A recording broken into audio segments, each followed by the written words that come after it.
Hello বন্ধুরা, আমি অর্পিতা আর আমার নতুন ব্লগে তোমাদেরকে অনেক অনেক স্বাগত। আজকে আমি ব্লগটা শেয়ার করব আমার নার্সিংহোমে থাকা থার্ড ডেতে আমাকে খেতে দেওয়া হয়েছিল মুড়ি আর সাথে তরকারি। লিকুইড খাওয়ার পর যখন আমি মুড়িটা পেলাম, বিশ্বাস করো আমার এত লাগছিল, মানে মনে হচ্ছিল আমি কতদিন হয়তো খাইনি। আর এমনিতেই প্রেগনেন্সির পিরিয়ড আমি খেতেই পারিনি। তো যাই হোক, আফটার দ্যাট এই খাবারটা দেখে আমি শান্তি পেয়েছিলাম। আর দুপুরে ভাত দেখে সে কি বলবো, আলু পোস্ত, সবজি, এখানে ছিল স্যালাড, ভাজাভুজি আর পেঁপে দিয়ে আলু দিয়ে মাছের ঝোল ছিল।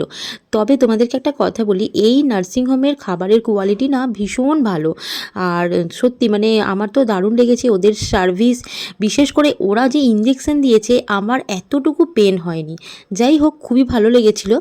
আর ডিসচার্জের দিন দেখো এখানে মাসি আমার মেয়েকে রেডি করে দিচ্ছে বাড়ি যাব বলে। আর প্রত্যেকটা জামা কিন্তু আমি ডেটল দিয়ে ভালো করে ক্লিন করে তবে পরিয়েছি। তোমাদেরকেও বলবো যারা নতুন মা হতে যাচ্ছ।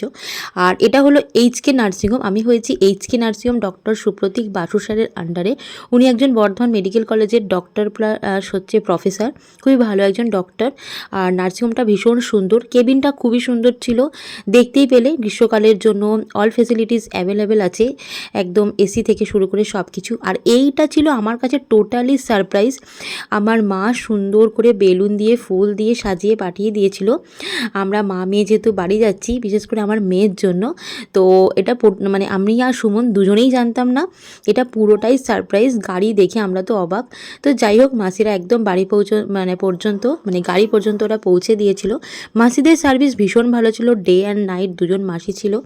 তো ওনাদেরও সার্ভিস ভীষণ ভালো ছিল। অল ওভার বলতে গেলে নার্সিংহোমে আমরা খুবই ভালো ছিলাম। 4 দিন আমাদের কোনোরকম কোনো প্রবলেম হয়নি। তো চলো, নেক্সট ভিডিওতে আরও একটা সারপ্রাইজ তোমাদের জন্য ওয়েট করছে। ওটা নিয়ে নেক্সট ভিডিওতে তোমাদের সঙ্গে দেখা হচ্ছে। এখন সবাইকে টাটা, সবাই ভালো থেকো, বাই।